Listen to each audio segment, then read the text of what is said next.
Assalamualaikum warahmatullahi wabarakatuh. Perkenalkan, nama saya Putri Nadiana Delananda dengan NPM 23082601171. Pada blog obstetri kali ini saya akan memberikan penjelasan tentang gestational diabetes mellitus. Yang pertama, saya akan memberikan penjelasan untuk dari definisinya dulu. Dari definisinya, gestational diabetes mellitus atau GDM ini adalah kondisi intoleransi terhadap karbohidrat dengan tingkat keparahan yang bervariasi. Yang pertama kali muncul atau terdiagnosis selama kehamilan yang sedang berlangsung. Jika memang kadar gula yang tinggi itu sudah ditemukan sebelum usia kehamilan 20 minggu, maka memang ada kemungkinan besar bahwa sang ibu tersebut sebenarnya memang sudah menderita diabetes mellitus sebelum hamil, atau juga disebut dengan diabetes pregestasional. Biasanya GDM ini muncul pada akhir trimester kedua atau trimester ketiga. Yang perlu diperhatikan adalah lebih dari 50% ibu dengan GDM akan beresiko mengalami diabetes tipe 2 dalam 15 sampai dengan 20 tahun ke depan. Jadi GDM ini sering dianggap sebagai bentuk awal dari diabetes tipe 2 yang baru muncul saat hamil. Faktor resikonya. Untuk faktor resiko memang ada beberapa yang bisa meningkatkan resiko seorang ibu mengalami GDM. Di antaranya yang pertama, itu adanya riwayat keluarga dengan diabetes, terutama pada orang tua atau saudara kandung. Kemudian riwayat melahirkan bayi dengan berat lahir lebih dari 4 kg atau makrosomia. Kemudian riwayat kematian janin di dalam rahim, terutama bila memang ada otopsi ditemukan pembesaran pleural Langerhans pada pankreas janin. Kemudian juga riwayat melahirkan bayi dengan kelainan bawaan, terutama jika pada kehamilan tersebut tidak dilakukan screening gula darah.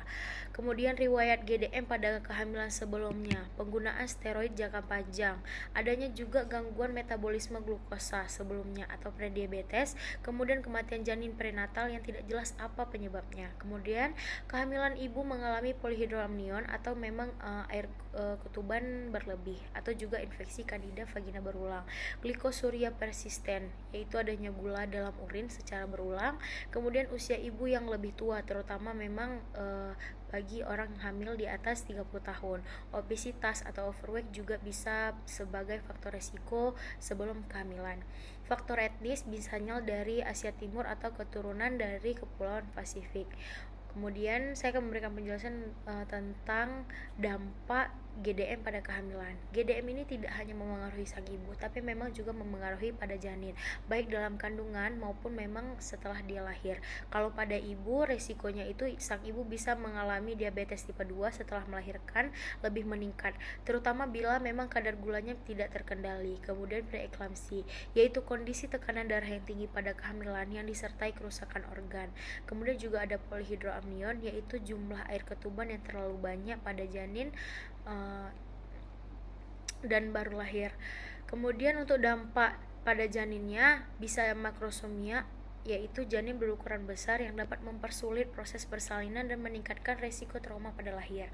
Kemudian juga bayi yang mengalami hipoglikemia atau gula darah yang terlalu rendah, kemudian hipokalsemia dan hiperbilirubinemia atau peningkatan bilirubin, itu dapat menyebabkan adanya kuning pada bayi. Dalam jangka panjang, bayi juga bisa beresiko lebih tinggi mengalami diabetes, obesitas, dan penyakit kardiovaskular. Hal ini sudah dijelaskan oleh hipotesis Barker yang menyatakan bahwa kondisi metabolik janin dapat memengaruhi resiko penyakit di masa depan. Patofisiologi. Untuk patofisiologinya, GDM ini terjadi karena adanya peningkatan hormon-hormon kehamilan seperti human placenta lactogen atau HPL, kemudian progesteron, kemudian growth hormone, kemudian kortisol dan prolaktin yang menyebabkan resisten insulin. Resisten insulin ini berarti memang sel tubuh kita tidak dapat memproduksi insulin dengan baik, sehingga glukosa dalam darah meningkat. Selain itu, kenaikan berat badan dan juga asupan kalori yang tinggi selama kehamilan itu bisa memperburuk kondisi resisten insulin ini. Wanita dengan GDM itu juga bisa memiliki fungsi sel beta pankreas yang tidak optimal, sehingga tidak mampu memproduksi insulin dalam jumlah cukup untuk mengimbangi kebutuhan selama kehamilan. Hiperglikemia pada trimester ketiga itu dapat menghambat sintesis surfaktan oleh sel bersomatid pneumosit 2 pada paru janin, sehingga maturasi paru itu menjadi terlambat dan juga meningkatkan resiko respiratory distress syndrome pada bayi yang setelah lahir. Kemudian itu selain daripada itu ada juga kadar glukosa yang tinggi dari ibu masuk ke janin, memicu hiperplasia daripada sel beta pankreas janin, sehingga janin bisa mengalami hiperinsulinisme.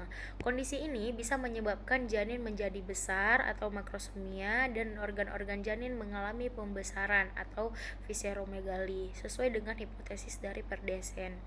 Kemudian ada juga diagnosis dan screeningnya. Diagnosis GDM mengikuti pedoman daripada Perkeni 2021 tentang hiperglikemi dalam kehamilan. Screening biasanya dilakukan pada trimester kedua atau lebih awal bila memang ibu memiliki faktor risiko tinggi. Pemeriksaan melibatkan tes gula darah untuk puasa dan juga tes toleransi glukosa oral atau TTGO. Kemudian untuk tata laksananya pada antenatal selama kehamilan, ibu dengan GDM itu harus kontrol rutin setiap daripada 2 minggu hingga usia kehamilannya itu 36 minggu. Kemudian setiap minggu hingga persalinan.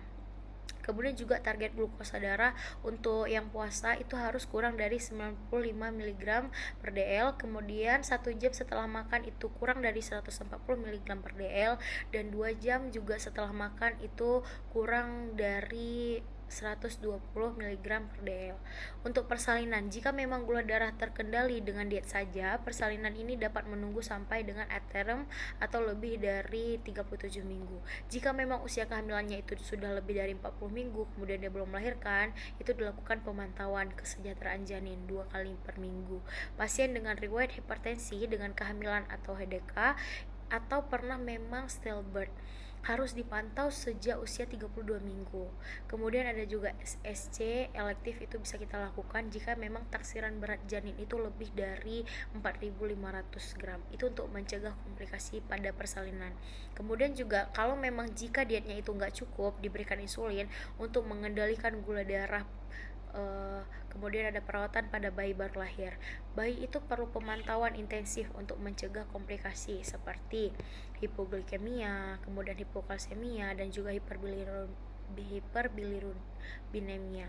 Kemudian pasca bersalin, setelah melahirkan, gula darah ibu harus dipantau karena sebagian ibu dapat mengalami diabetes menetap. Kemudian juga pencegahan jangka panjang ini dilakukan dengan mengatur pola makan yang sehat, aktivitas fisik teratur, dan pemantauan yang rutin. Baik, kemudian kesimpulan dari yang saya sebutkan tadi, GDM adalah memang masalah serius pada kehamilan yang berdampak pada ibu dan janin. Deteksi dini, manajemen yang tepat, dan edukasi mengenai resiko jangka panjang itu sangat penting untuk mengurangi komplikasi. Baik, sekian dari saya. Kemudian ini untuk referensi yang saya gunakan. Lebih dan kurang saya mohon maaf. Wabillahi taufik wal hidayah. Assalamualaikum warahmatullahi wabarakatuh.